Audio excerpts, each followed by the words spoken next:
Team Tapia ngayon ay Sabado, June 7, 2025. Sa ulo ng mga balitang bida. Bilang ng mga suspected Mpox cases sa BARM nadagdagan pa. Mpox awareness pinalalakas pa ng Cotabato City Health Office. Panguhuli ng mga ibon ipinagbabawal sa isang barangay, Samlang, Cotabato. Drug din nabuwag ng PDEA BARM sa Cotabato City, 4 katao na aresto. 1 million pesos na shabu na kumpiska ng Coronadal PNP, 2 high-value individual, huli. At senior citizen na namalengke lang para sa selebrasyon ng Idil Adha, patay sa pamamaril sa SGA BARM. Ang detalye ng mga balitang yan, susunod na sa NDBC Bida Balita. Basta balita. Bida. Bida. Sa ating pambungad na mga balita, bilang ng mga suspected Mpox cases sa BARM, nadagdagan pa. May dagdag na detalye ang NDBC Cotabato. 6 na mga suspected cases ng monkeypox o Mpox virus ang nadagdag pa sa listahan ng Regional Epidemiology and Surveillance Unit o RESO ng Ministry of Health ng BARM. Sa pinakahuling tala nitong Huwebes, mula sa 24 ay umakyat na sa 30 ang bilang ng mga suspected cases ng Mpox, habang nasa 7 naman ang probable cases sa buong BARM. Sa mga positive cases naman ay nananatili sa 8. 3 dito ay mula sa Cotabato City. Sa mga test result naman ay pinadala ng MOH sa Research Institute for Tropical Medicine o RITM sa Manila simula nitong May 5 hanggang June 5. 12 mula sa 45 mga sample ay negatibo sa Mpox. Wala namang naitalang nasawi dahil sa Mpox sa BARM at karamihan sa mga pasyente ay naka-isolate habang ang iba ay gumaling na. Samantala, namigay naman ang Ministry of Health ng essential aid sa mga pamilya ng mga tinamaan ng Mpox sa riyon. Kinabibilangan ito ng bigas, hygiene kits at mga vitamins. Personal mismo itong iniabot ng team ng Mpox Task Force na binuo ng MOH. Mark Anthony Tayco, NDBC Bida Balita.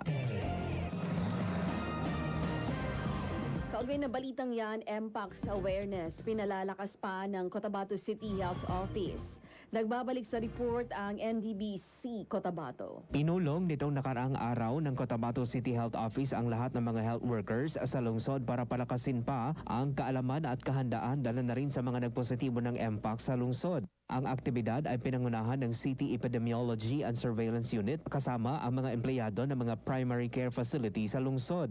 Giit ni City Health Officer 2 at Epidemiologist Dr. Marlo Ninyal, ang mga empleyado ng tanggapan ng unang humaharap sa mga pasyente kaya sila ang dapat mabigyan ng sapat na kaalaman hinggil sa Mpox.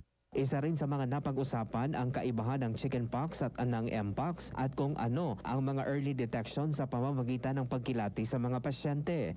Ipinaalala rin ng City Health na libre ang magpa-test lalo na kung may mga sintomas na ng Mpox. Siniguro rin ng CHO na magiging confidential ang resulta ng exam kaya patuloy ang panawagan sa mga residente ng lungsod na agad magpakonsulta kung may mga sintomas. Sa ngayon, inaantay pa ng City Health ang test result ng 14 na mga suspected Mpox cases na ipinadala sa RITM. Mark Anthony Tayco, NDBC Bida Balita. Samantala sa iba pa mga balita, 1 million pesos na shabu na kumpiska ng PNP sa Coronadal. 2 high-value individual na huli. Mula naman sa NDBC Coronadal, narito ang report. Walang kawala sa anti-illegal drug operation ng PNP ang 2 mga drug suspects sa Coronadal. Kinilala ng Coronadal PNP na pinamumunuan ni Lieutenant Colonel Peter Pinalgan Jr. ang mga suspect sa mga alias na Panoy, 37 anyos at kasabwat itong si alias Boboy, 49 anyos na magsasaka. Sila hinuli sa Barangay Abansenia sa lungsod. Ito ay matapos magbenta ng umano'y shabu sa police undercover agent. Nakumpiska ng mga pulis sa mga suspect ang tatlong mga malalaking sachet ng suspected shabu na nagkakahalaga ng higit 1 million pesos. Ang mga inarestong high-value individual ay naharap sa kasong paglabag sa Comprehensive Dangerous Drugs Act. Sa General Santos City naman, kulong din ang mga drug suspect na sila alias Dato Ali, 32 anyos, Robinson at Aldrin Pawang, 31 anyos at kasama nilang si Brobro, 34 anyos. Sila hinuli mismo sa lugar nila sa Barangay Apopo kung saan napagbentahan nila ng umano'y shabu ang pulis na nagkunwaring buyer. Nakumpiska ng mga pulis sa mga suspect ang 51 grams ng umano'y shabu na nagkakalaga ng higit 346,000 pesos.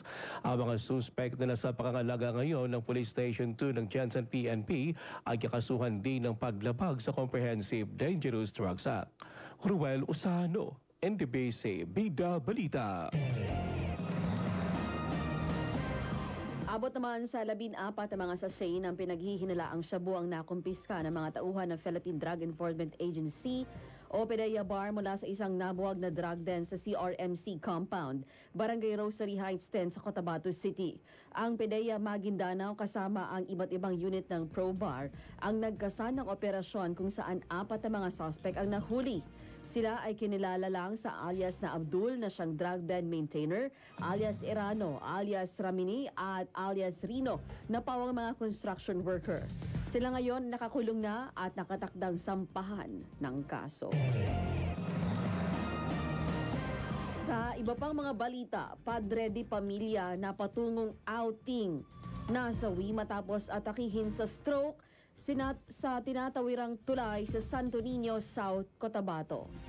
Narito ang ulat ng NDBC Coronadal. Hindi na natuloy pa ang masayang banding sana sa swimming pool ng mag-ama sa Santo Niño, South Cotabato. Ang Padre de Pamilya kasi na nakamotorsiklo ay inatake ng atrapresyon mismo sa tulay sa boundary ng Barangay South Sepaca, Bagumbayan, Sultan Kudarat at Santo Niño kahapon ng umaga. Kinilalang biktima na si Marvin Iwag, taga-barangay sa Haneba, Santo Niño. Ayon kay Santo Niño PNP Investigator Corporal Michael Lado, habang tumatawid sa tulay kasamang tatlong mga anak, inatake umano ng stroke ang biktima. Sumabit pa sa railings ng tulay ang ulo ng biktima nang maitabi ang minanehong motorsiklo bago nawala ng malay. Sinabi naman ng misis ng biktima na noong nakaraang buwan na ospital din ang kanyang mister dahil sa alta presyon. Ang biktima ay dead on arrival sa ospital. Ruel Usano, NDBC, Bida Balita. Ang sanay masayang selebrasyon ng Idil Adha o Feast of Sacrifice sa mga Bangsamoro ay hinagpis at pagluluksa naman ang dinanas ng pamilya ng senior citizen na pinagbabaril sa sitio Tondo, boundary ng barangay o sa bayan ng Carmen, North Cotabato at Barangay Kibayaw, Kapalawan, Special Geographic Area BARM, alas 2 ng hapon, Kamakalawa. Kinilala ang biktima na si Gelid Tamuntok, senior citizen, na lupon sekretary ng Barangay Kibayaw. Lumalabas sa ulat na pauwi na ang biktima sakay ng kanyang Kawasaki Badja motorcycle habang ang kasang asawa mula sa palengke ng Carmen. Namili lang sana ng panghanda ang mag-asawa para sa selebrasyon ng Idil Adha nang tambangan sila ng riding in tandem suspect. Sinundan at tinikita ng mga biktima ng mga suspect sa ginawa ang pamamaril. Nagtamo ng tama ng bala sa iba't ibang bahagi ng katawan kabilang nasa kanyang ulo na sanhi ng agarang pagkamatay. Habang nakaligtas naman ang kanyang asawa, nagpapatuloy pa ngayon ng investigasyon ng Carmen PNP. Lalaki, sugatan matapos pagbabarilin sa Bipat Outpost sa Sharif Agwak, Maguindanao del Sur. PNP, inaalam pa ang motibo ng krimen. Mula sa NDBC Cotabato, narito ang report. Patuloy na inoobserbahan ang kalagayan ng isang lalaki matapos pagbabarilin habang ito ay nakaupo sa gilid ng Bipat Outpost pasado alas 9 ng gabi Kamakalawa sa Sharif Agwak, Maguindanao del Sur. Ito ang sinabi sa DXMS Radyo Bida ni Maguindanao del Sur Police Provincial Office spokesperson Captain Giuseppe Tamayo. Kinilala ang biktima na si alias Ras, nasa hustong gulang. Na yung habang yung biktimang si Ras ay nakaupo po doon sa gilid ng Bipat Outpost outpost nang biglang may dumaang puting multicab na walang plaka. Nagpaputok ng hindi pa matukoy na barel sa direksyon po ng outpost na nagresulta nga po ng pagkasugat ng 5 tama ng bala doon sa iba't ibang bahagi ng katawan ng ating kawawang biktima. Ayon kay Police Captain Tamayo, hindi pa malinaw kung ang biktima ba ang target o ang mismong BPAT outpost. Isa po yan ang tinitingnan po ng ating investigasyon kasi po during that time wala naman pong BPAT sa outpost, samantalang yung pong biktima ay po lamang doon sa may gilid ng BPAT. Batay naman sa FB post ni Sharif Agwak Town Councilor Haji Oping Ampatuan, nanawagan ito sa mga pulis at army na bigyang seguridad ang kanilang lugar. Rufa Mokalid, NDBC, Bida Balita. Sa iba pa mga balita, bagong hepe ng Kidapawan pinulong ang kasapi ng media ng lungsod para sa pakikipagtulungan na sugpuin ang anumang krimen. Narito ang ulat ng NDBC Kidapawan. Smooth relation. Ito ang siniguro ni newly installed Kidapawan PNP Chief Police Lieutenant Colonel Jose Marie Simangan sa mga mamamahayag ng Kidapawan City sa isinagawang media meeting kamakalawa. Inahayag nitong hindi niya kaaway ang mga media at hiniling na maging partners niya ito. Sila na mga pulis ang bahala sa peace and order at ang media naman ang bahala sa information dissemination. Humiling ito sa mga media personality na makipagtulungan sa kanila, lalo na sa mga mahahalagang impormasyon kaugnay sa pagresolba sa mga kriminalidad. Naniniwala itong magaling sa pagkuha ng impormasyon ang mga media kaya makakatulong ito sa kanilang intelligence community. Umaasa siyang magbubunga ang partnership ng media at pulis para sa kaayusan ng buong komunidad ng Kidapawan. Si Police Lieutenant Colonel Simangan ay nadistino noon sa Sultan Kudarat Police Provincial Office bago ito nailipat sa Kidapawan. Siya ay nagtapos sa Philippine National Police Academy, Bagsay Lahi sa taong 2006. Luigi Alan Tutor, NDBC, Bida Balita. BARM Chief Minister Makakua, suportado ang panawagan ni MILF Chairman Ibrahim na ituloy ang parliamentary elections ngayong Oktubre. May dagdag na detalye ang NDBC Cotabato. Nagpahayag ng buong suporta si BARM Chief Minister Abdul Rauf Makakua sa naunang naging pahayag ng MILF Central Committee na dapat ay ituloy ang parliamentary election sa BARM ngayong Oktubre. Sinabi ni Makakua na ang eleksyon sa Oktubre ay kailangang maituloy para maipahayag ng bawat Bangsamoro ang kanilang tinig lalo na sa mga pipiliing leader na siyang magpapatuloy sa isinusulong na kapayapaan sa rehiyon. Kung matatandaan, naunang nagpahayag ng pagkabahala ang MILF Central Committee dahil sa mga report na di umano ay may mga individual at grupo ang nagbabalak na iurong ulit ang BARM elections na nakatakda ngayong Oktubre. Naging laman ito ng pulong balitaan ni Senator Amy Marcos kasama si MILF Vice Chairman Mohager Iqbal nitong Miyerkules. Iginiit ni Senator Amy na dapat nang ituloy ang parliamentary elections dahil maraming beses na itong na-delay dahil sa makailang beses na postponement. Mark Anthony Taico, NDBC, Bida Balita.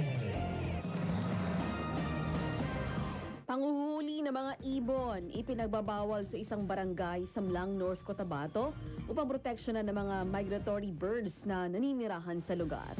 Mula sa NDBC Kidapawan, narito ang report. Hindi napapayagan ng Barangay Local Government Unit ng Barangay Dugong sa bayan ng Mlang, Cotabato ang panghuhuli ng kahit anong uri ng mga ibon sa kanilang area of responsibility. Mismong si Barangay Dugong Chairman Noah Zabel ang nag-anunsyo nito sa kanyang mga kabarangay sa pamamagitan ng isang executive order. Layunin ng nasabing kautusan na pangalagaan ang mga fauna at flora na makikita pa sa Barangay Dugong. Nauna nang nagsagawa ng ocular inspection ang mga tauhan ng Department of Environment and Natural Resources o DNR-12 matapos na kinakitaan ng lugar ng mga presensya ng iba't ibang species ng mga ibon. Karamihan naman sa mga ibong natagpuan sa naturang lugar ay mga migratory birds na mula pa sa ibang mga bansa. Sa pamamagitan daw kasi ng pagpreserba ng Birds Sanctuary sa Dugong ay maaari pang maisalba ang mga ibon na nanganganib na maubos ang malahi nito. Nais din ng Barangay Council na may masilayan pang mga kahalintulad ng mga species ng mga ibon ang mga susunod pang salinlahi. Nanawagan naman si Chairman Zabel sa kanyang mga kabarangay na tumulong sa pamamagitan ng pagsita o kaya ay pagsaway sa mga bisita mula sa kalapit na mga barangay na huwag galawin o pakialaman ang mga ibong malayang nakakapanginain at tumilipad sa kanilang mga palayan at kakahuyan. Kay kining mga pispis nato doon ay mga bulan bitaw nga naa sila dire gikan sa laing nasod. Kay kining mga nang dakop manggudog langgam na sila lambat nya penting daghana ra ba silang madako. Ginakaon, ginabaligyan nila. Kung di nato ni sila sawayon, magpadayon gyapon ni. Ang barangay Dugong sa Bayan ng Blang ay malapit sa 24,000 na ektaryang ligwasan marsh kung saan may mga namataan pang mga hayop tulad na lang ng mga bayawak at freshwater crocodiles. Luigi Alan Tutor, NDBC Bida Balita. Samantala, digitalization sa mga liblib na lugar sinusulong ng DICT-12 ngayong National ICT Month. May dagdag na detalye ang NDBC Coronadal. Makiisa sa pagtatag ng digitally empowered na mga komunidad. Ito ang hilig ni Department of Information and Communications Technology o DICT-12 Regional Director Abraham Gyapar Jr. sa kanilang mga stakeholder. Binigyan din ni Gyapar na hangad ng DICT na magkaroon ng access sa digital tools, serbisyo at oportunidad maging ang mga liblib na lugar. Sinabi ito ni Gyapar ng pangunahan ng paglunsad ng National ICT Month Celebration ngayong Hunyo sa Coronadal. Kasabay din ito ang panawagan na matiyak na walang may iwang Pilipino sa digital na pagbabago ng bansa. Tema ng selebrasyon ngayong taon na walang iwanan sa digital bayanihan. Layo nito na isulong ang digital innovation lalo na sa mga malalayong lugar. Ayon naman sa DICT-12, highlight ng isang buwang selebrasyon ang Mindacon 2025 na isa sa pinakamalaking ICT event sa Mindanao. Ito ay isang pagtitipon ng mga taga-gobyerno, akademya at private sector na pag-uusapan ang mga gagawin sa pagsulong ng inobasyon at pagtutulungan. Ruel Usano, NDBC Bida Balita. Critically endangered freshwater crocodile na narescue sa President Rojas Cotabato. Pinakawala na. Mula NDBC Kidapawan, narito ang report.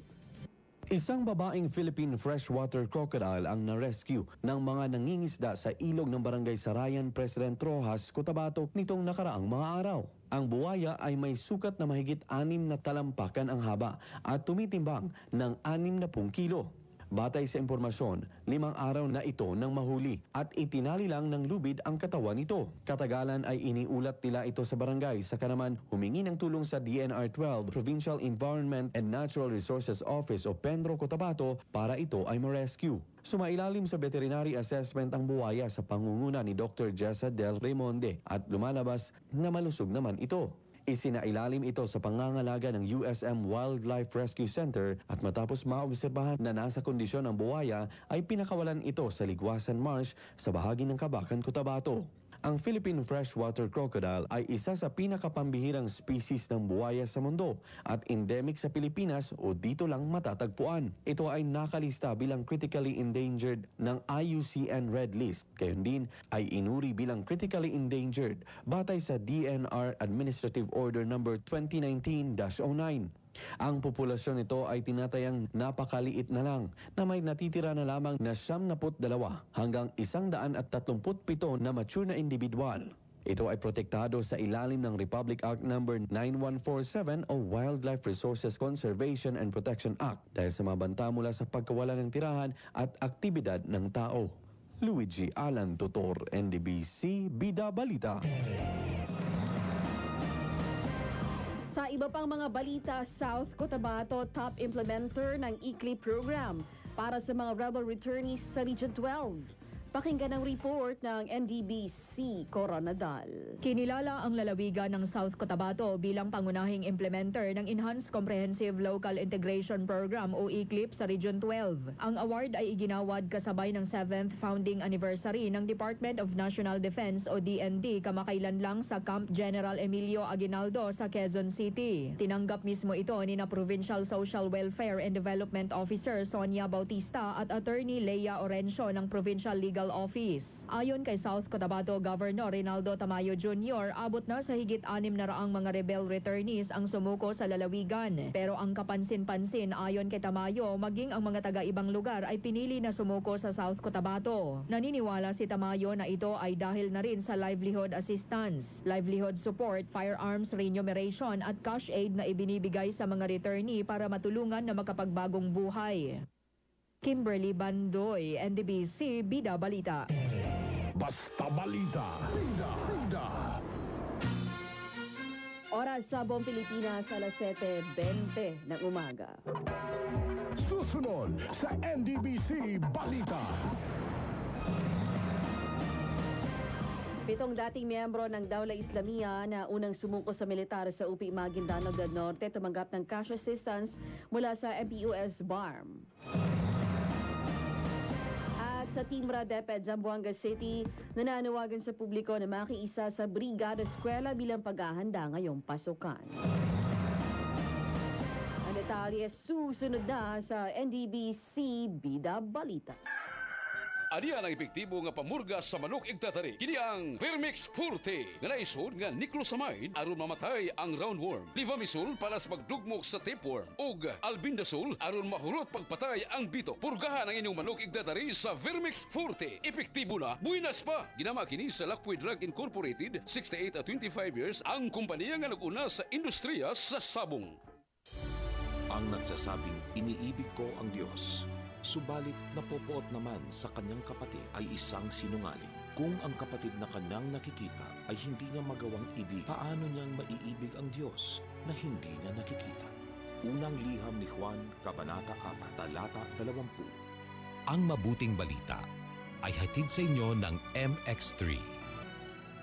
When it comes to the celebration of the significant day of our special someone, we want it highly exceptional. Here in Kidapawan, we have the best place in making your special occasion remarkable and memorable. Feel the vibrance of the White Barn. Here, we make your dream wedding a reality, your marvelous debut an actuality. We have a wide parking space, spacious, ravishing garden, perfect for the most significant moment of your life. Book yours now and experience beauty, magic, and tranquility. Contact 0948-494-7376. White Barn Events Place. Located at Purok Guyabano, Sitio Mahayahay, Paco 116, Kidapawan City.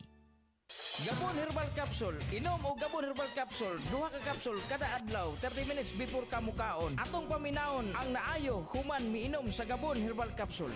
Ako si Michael Pilayo, usa ka driver. Permi kasakit akong kalawasan tungod sa pag-drive. Ako gitumaran og Gabon Herbal Capsule og giaplasan pod nako sa Gabon Herbal Oil. Nag-inom ko og Gabon Coffee. Salamat sa Gabon product. Ang Gabon Herbal Capsule o Gabon Herbal Oil o Gabon Coffee Mix inyong mapalit sa tanang parmasi, Visayas ug Mindanao. Ang original nga Gabon Herbal Oil, butilya ang gisudlan.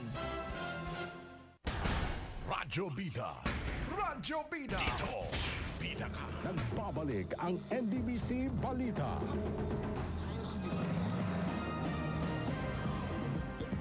Sa pagpapatuloy ng NDBC Bida Balita, 7 dating miyembro ng Dawla Islamia na unang sumuko sa militar sa UP Maguindanao del Norte tumanggap ng cash assistance.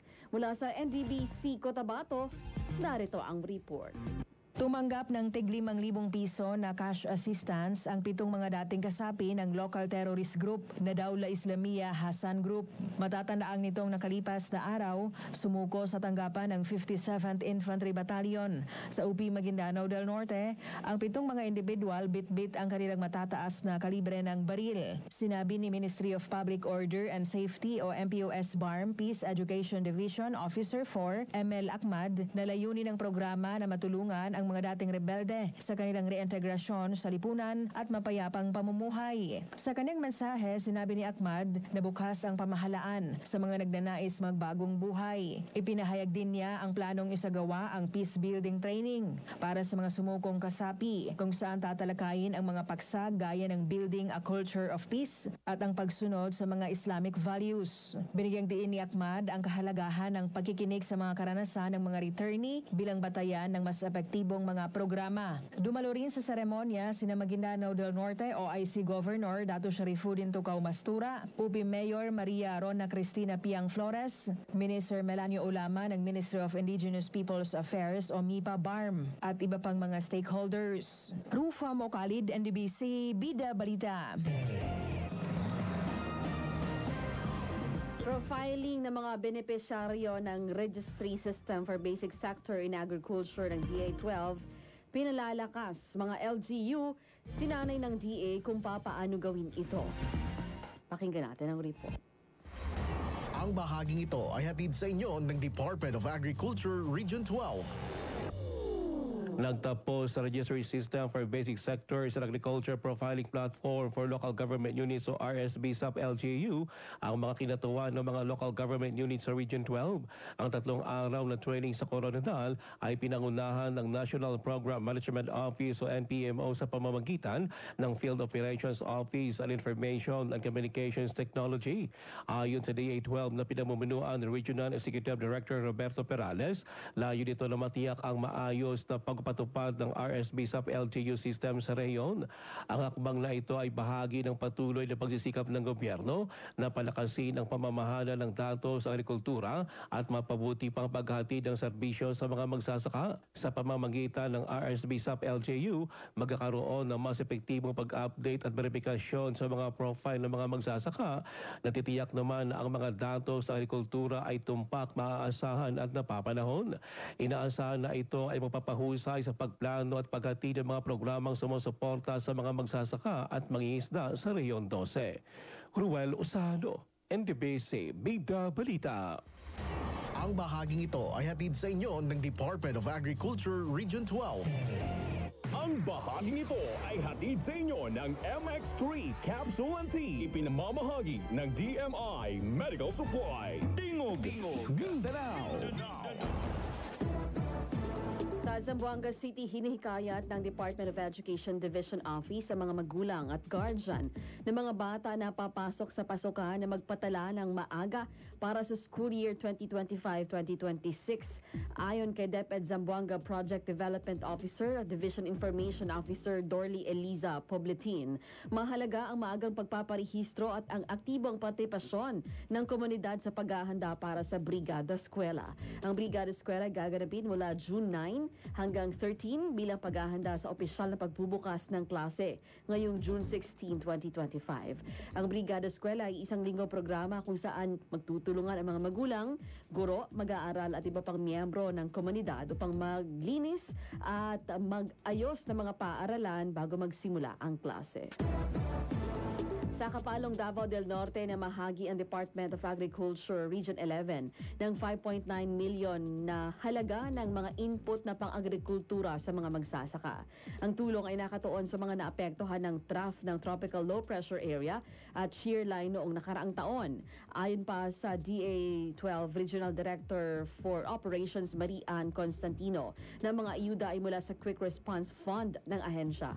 Kabilang sa mga nakatanggap ay ang mga organic fertilizers, hybrid corn seeds at vegetable seeds. Sa Misamis Oriental naman, iniutos ni Governor Peter Onabia ang pagpapatupad ng alintuntunin para sa pag-iwas, pagtukoy, paggamot at reintegrasyon ng mga kaso ng MPOX. Ang hakbang na ito ay alinsunod sa Department of Health Memorandum na nag-uutos sa lahat ng mga lokal na pamahalaan na sundin ang mga na-update na protocol sa pagtugon sa MPOX. Ang mga ito ay ang pag-iwas sa direct contact na may MPOX, tamang paghuhugas ng kamay gamit ang sabon at tubig o alcohol-based hand sanitizers, at pag-iwas sa paghawak ng mga bagay na maaring kontaminado ng virus. Lahat ng mga healthcare workers sa pampubliko at pribado mga pasilidad sa lalawigan ay inuobliga ring sundin ang DOH protocols kaugnay sa MPOX. Sa Agusan del Sur, nagtapos sa 5 araw na mass casualty management training ng DOH ang mga health workers ng nasabing lalawigan. Kasama sa pagsasanay ang isang full-scale simulation exercise na naglalayong suriin ang pagganap ng mga health workers sa pagtugon ng mga individual na apektado ng isang senaryo ng sakuna. Ayon sa DOH Regional Director Disaster Risk Reduction and Management Council Health Manager, Dr. Diohara Apari. Tinitiyak na ang simulation exercise na ang health workers, first responders at emergency risk personnel ay may sapat na kaalaman, kasanayan at mga strategy sa koordinasyon na kinakailangan upang epektibong tumugon sa mga insidente ng mass casualty na dulot ng sakuna, aksidente o iba pang emergency. Tingog, Mindanao. Ang bahaging ito ay hatid sa inyo ng MX3 Capsule and Tea. Ipinamamahagi ng DMI Medical Supply. Basta balita. Oras sa buong Pilipinas, alas 7:30 na. Susunod sa NDBC Balita. Special commemorative stamp para kay Pope Francis inilabas na ng PhilPost. Kalamidad sa tag-ulan, pinaghahandaan na ng DSWD. Stockpile ng family food packs nakaimbak na sa kanilang mga bodega. Ang mga detalye susunod na sa NDBC Bida Balita. Sa tumataas na inflation sa Pilipinas, dapat ikaw ay wais. Siguraduhin di kalidad at durable ang mga kagamitang binibili. Pagdating sa bagay na yan, sagot ka ng CJA Aribros Japan Surplus. Available sa kanila ang mga surplus household items gaya ng cabinets, beds, dining tables and chairs, sofa, kitchenwares, clothing items, footwear at marami pang iba. Di kalidad at mura, bisitahin na ang CJA Aribros Japan Surplus. Located at Sinswat First Block near Highway, Poblacion, Kidapawan City. Anuman ang inyong ginagawa, gawin ninyo ng buong puso na parang sa Panginoon kayo naglilingkod at hindi sa tao. Mga taga-Kolosas, Kabanata 3, Talata 23. Ang mabuting balita ay hatid sa inyo ng MX3.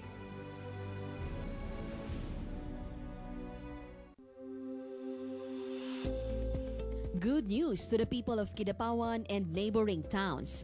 Midway Hospital is happy to announce its own top-of-the-line high-tech 32 slices CT scan.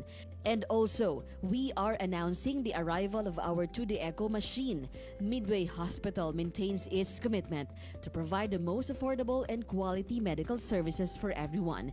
Because in Midway Hospital, we value life more than anything else.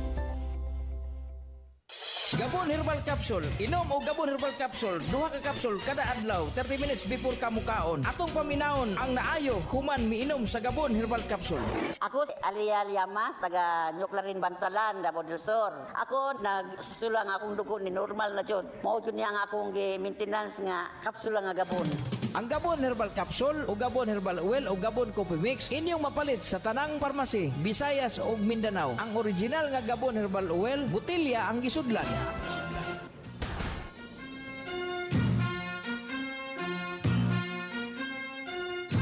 Nagbabalik ang NDBC Balita.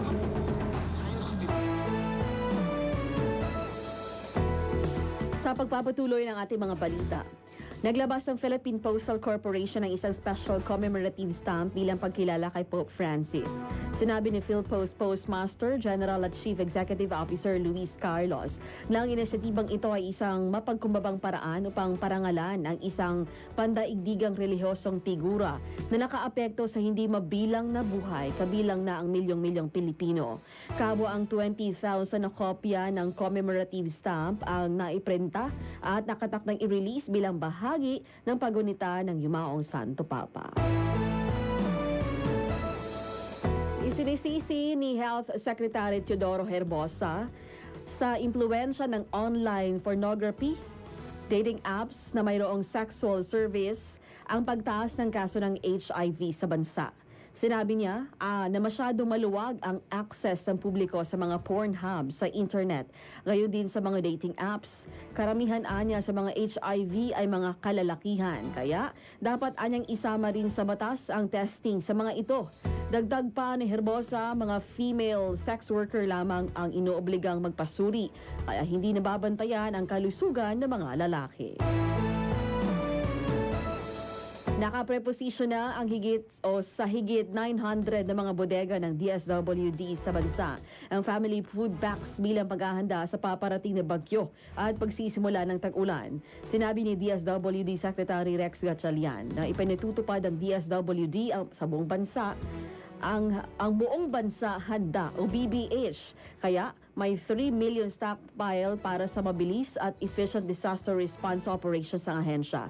Ang BBH program ng ahensya ay isang whole of the nation at whole of government approach na pinagsama-sama ang mga resources ng gobyerno at pribadong sektor. Layo nito ang pagkakaroon ng mabilis at komprehensibong pagresponde sa mga maapektuhan ng kalamidad. Narito ang kaalamang pangkalusugan. Toothache ang tawag sa pananakit ng ngipin na kadalasang nagmumula sa infected tooth cavity o ngipin na may impeksyon. Mahalaga ang regular na pagkonsulta sa dentista upang maiwasan ang toothache at ang mga maaaring komplikasyon nyo, gaya ng pagkakaroon ng nana sa ngipin. Pangkaraniwan ng toothache sa mga bata at matatanda. May mga bakterya na nakatira sa loob ng bibig at kapag hindi sila naalis, maaari silang tumigas at maging plaque na sumisira sa ngipin. Ang pinakamabisang paraan upang maiwasan ang toothache ay ang wastong pag-aalaga ng mga ngipin at gilagid. Kumain lamang ng sapat na matamis na pagkain, ugaliing magsipilyo ng 2 beses araw-araw at gumamit ng toothpaste na mayroong fluoride. Ugaliin ang paggamit ng dental floss, gumamit din ng mouthwash kung kinakailangan, iwasan ang paninigarilyo dahil ito ay nakakalala ng mga sakit sa ngipin at gilagid. Siguraduhing regular ang pagbisita sa iyong dentista upang mas maiwasan ang mga problema sa ngipin at gilagid. Mainam din na magpa-schedule ng 2 beses sa isang taon ng oral prophylaxis sa iyong dentista. Halim Abbas, NDBC, Bida Balita. Sumayin nyo ang kaalamang pangkalusugan. Basta Balita. Bida. Alas 7:37 ng umaga, Philippine Standard Time. Susunod sa NDBC Balita. Pagbabawal ni Trump sa mga foreign students sa Harvard University, pinahaharangan sa korte. At Donaire, babalik sa boxing ring. Ang detalye tunghayan sa pagpapatuloy ng NDBC Bida Balita. Naon sa mong duha? Luya og stress man lagi kay mo tan-aon. Nagyud ko kasabot ning akong ginabati, pre.